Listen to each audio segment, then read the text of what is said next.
పూరి జగన్నాథ ఆలయ చరిత్ర ఏమిటి? పూరి పట్టణాన్ని పూర్వం ఏమని పిలిచేవారు? మన భారతదేశంలో పురాణ కాలం నుండి ప్రసిద్ధి చెందిన పట్టణాలలో పూరి ఒకటి. ఈ పట్టణం ఒరిస్సా రాష్ట్ర రాజధాని అయిన భువనేశ్వర్కి 60 కిలోమీటర్ల దూరంలో ఉంది. ఈ పట్టణాన్ని పూర్వం పురుషోత్తమ క్షేత్రమని, శ్రీ క్షేత్రమని కూడా పిలిచేవారు. ఈ పట్టణంలో విష్ణువు జగన్నాథుని పేరిట కొలువై ఈ ఆలయం వైష్ణవ దివ్య దేశాల్లో ప్రముఖమైనది మరియు హిందువులు అతి పవిత్రంగా భావించే చార్ధామ్ పుణ్యక్షేత్రాలలో ఒకటి. ఈ ఆలయాన్ని 1078లో కళింగ పరిపాలకుడైన అనంతవర్మ చోడంగాదావే ప్రారంభించగా ఆయన మనవడైన రాజా అనంగ భీమదేవ పాలనలో పూర్తయింది. అంతకుముందు అక్కడున్న ఆలయాన్ని ఇంద్రద్యుమ్న మహారాజు కట్టించాడని అంటారు. దీని వెనక కథ ఉంది. జగన్నాథుడిని పూజించిన విశ్వావసుడు ఈ జగన్నాథుడు గిరిజనుల దేవుడని, నీలా మాధవుడే పేరుతో పూజలందుకున్నాడని స్థల పురాణం. అడవిలోని ఓ రహస్య ప్రదేశంలో ఉన్న ఈ జగన్నాథుడిని గిరిజనుల రాజైన విశ్వావసుడు పూజించేవాడట. విషయం తెలుసుకున్న ఇంద్రద్యుమ్న మహారాజు ఆ రహస్యాన్ని కనిపెట్టడానికి విద్యాపతి అనే బ్రాహ్మణ యువకుని అడవికి పంపుతాడు. విశ్వావసుడి కూతురైన లలితను విద్యాపతి ప్రేమించి పెళ్లాడతాడు. ఈ జగన్నాథ విగ్రహాన్ని చూపించమని పదే పదే ప్రాధాయపడుతున్న అల్లుడి విన్నపాన్ని కాదనలేని ఆ సవరరాజు అతని కళ్ళకు గంతలు కట్టి గుడి దగ్గరికి తీసుకెళ్తాడు. విద్యాపతి ఆ దారి తెలుసుకునేందుకు తెలివిగా తాను వెళ్లే ఆ దారి పొడుగున ఆవాలు జార విడుస్తాడు. కొన్నాళ్లకు అవి మొలకెత్తి దారి స్పష్టంగా తెలుస్తుంది. దీంతో వెంటనే అతను ఇంద్రద్యుమ్న మహారాజుకు కబురు పెడతాడు. కలలో కనిపించిన జగన్నాథుడు రాజు అడవికి చేరుకునేలోగా అక్కడ ఆ విగ్రహాలు మాయమవుతాయి. దీంతో ఇంద్రద్యుమ్నుడు నిరాశతో నిరాహార దీక్ష మొదలుపెట్టాడు. అశ్వమేధ యాగం చేస్తాడు. నీలాచలం మీద ఓ ఆలయాన్ని నిర్మించి నరసింహస్వామి విగ్రహాన్ని ప్రతిష్ఠిస్తాడు. ఒకనాడు ఆయన అక్కడే నిద్రిస్తుండగా జగన్నాథుడు కలలో కనిపించి సముద్ర తీరంలో చాంకీ నది ముఖద్వారానికి వేప కొయ్యలు కొట్టుకొస్తాయని, వాటితో విగ్రహాలు చేయించమని ఆదేశిస్తాడు. కొయ్యలైతే కొట్టుకొచ్చాయి కానీ విగ్రహ నిర్మాణానికి ఎవరూ ముందుకు రాలేదు. ఏం చేయాలా అని రాజు ఆలోచిస్తున్న సమయంలో దేవశిల్పి విశ్వకర్మ వికలాంగుడి రూపంలో వస్తాడు. తానొక్కడినే రహస్యంగా ఓ గదిలో విగ్రహాలకు రూపకల్పన చేస్తానని, ఆ సమయంలో పచ్చి మంచునీళ్లు కూడా ముట్టుకోనని, ఆ 21 రోజులు అటువైపు ఎవరూ రాకూడదని, తన పనికి ఆటంకం కలగకూడదని షరతు విధిస్తాడు. రాజు అంగీకరిస్తాడు. రోజులు గడుస్తున్నా గదిలోంచి ఎలాంటి శబ్దమూ రాదు. దీంతో రాణి గుండిచాదేవి తొందర పెట్టడంతో గడువు పూర్తి కాకుండానే రాజు తలుపులు తెరిపిస్తాడు. పూరి విగ్రహాలకు కనిపించని అభయహస్తం, వరదహస్తం శిల్పి కనిపించడు. చేతులు కాళ్ళు లేని సగం చెక్కిన విగ్రహాలు మాత్రం దర్శనమిస్తాయి. పాశ్చాత్తాపంతో రాజు బ్రహ్మదేవుడిని ప్రార్థిస్తాడు. చతుర్ముఖుడు ప్రత్యక్షమై ఇక మీదట అదే రూపంలో విగ్రహాలు పూజలు అందుకుంటాయని ఆనతిస్తాడు. తానే స్వయంగా వాటికి ప్రాణ ప్రతిష్ఠ చేస్తాడు. అందుకే పూరి ఆలయంలోని విగ్రహాలకు అభయహస్తం, వరదహస్తం కనిపించవు. చతుర్దశ భువనాలను వీక్షించడానికి అన్నట్టు ఇంతింత కళ్ళు మాత్రం ఉంటాయి. దేశంలో ఎక్కడా లేని విధంగా పూజలు అందుకుంటున్న ఇక్కడి ఈ దారుదేవత మూర్తులను 8 నుంచి 12 లేదా 19 సంవత్సరాలకి ఒకసారి మార్చి నూతన దేవతామూర్తులను ప్రతిష్ఠించుతూ ఉంటారు. దీనిని నవకళేబర ఉత్సవంగా నిర్వహిస్తారు. ఈ ఆలయ ఆధ్వర్యంలో జరిగే ఉత్సవాలన్నింటికల్లా ముఖ్యమైనది జగన్నాథ రథయాత్ర. జగన్నాథ రథయాత్రగా పిలువబడే ఈ రథయాత్రలో లక్షలాది మంది భక్తులు పాల్గొంటారు. 12 రోజుల పాటు జరిగే ఉత్సవం సాధారణంగా ఏ హిందూ ఆలయంలోనైనా సరే ఊరేగింపు నిమిత్తం మూల విరాట్టును కదిలించరు. అందుకు ఉత్సవ విగ్రహాలుంటాయి. అలాగే ఊరేగింపు సేవలో ఏటా ఒకే రథాన్ని వినియోగించడం అన్ని చోట్ల చూసేదే. ఈ సాంప్రదాయాలన్నింటికీ మినహాయింపు ఒడిశాలోని ఈ పూరి జగన్నాథ స్వామి ఆలయం. బలభద్ర, సుభద్రలతో సహా ఈ ఆలయంలో కొలువైన జగన్నాథుడిని ఏడాదికోసారి గుడిలోంచి బయటకు తీసుకువచ్చి భక్తులకు కనువిందు చేస్తారు. ఊరేగించేందుకు ఏటా కొత్త రథాలను నిర్మిస్తారు. అందుకే ఈ జగన్నాథ రథయాత్రను అత్యంత అపురూపంగా భావిస్తారు భక్తులు. ఈ ఉత్సవం ప్రతి సంవత్సరం ఆషాఢ శుద్ధ విదియ రోజున ప్రారంభమై 3 కిలోమీటర్ల దూరంలోని గుండిచ ఆలయం వరకు సాగుతుంది.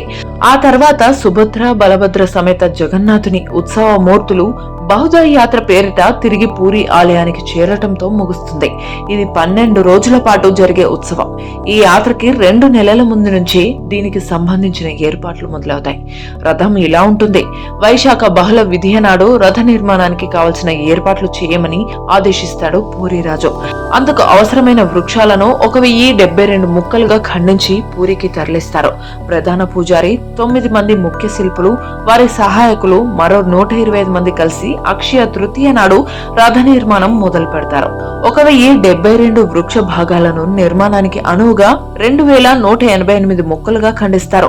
వాటిలో 832 ముక్కల్ని జగన్నాథుడి రథం తయారీకి, 763 కాండాలను బాలరాముడి రథ నిర్మాణానికి, 593 భాగాలను సుభద్రాదేవి రథానికి వినియోగిస్తారు. ఆషాఢ శుద్ధ పాడ్యమి నాడు రథ నిర్మాణాలు పూర్తయి యాత్రకు సిద్ధమవుతాయి. ఇందులో జగన్నాథుడి రథాన్ని నందిఘోష అంటారు.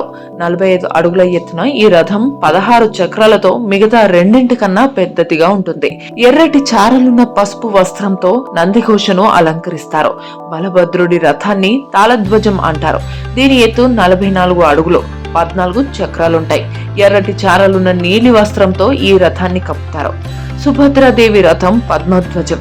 దీని ఎత్తు 43 అడుగులు, 12 చక్రాలుంటాయి. ఎర్రటి చారాలున్న నలుపు వస్త్రంతో పద్మధ్వజాన్ని అలంకరిస్తారు. ప్రతి రథానికి 250 అడుగుల పొడవు, 8 అంగుళాల మందం ఉండే తాళ్లను కడతారు.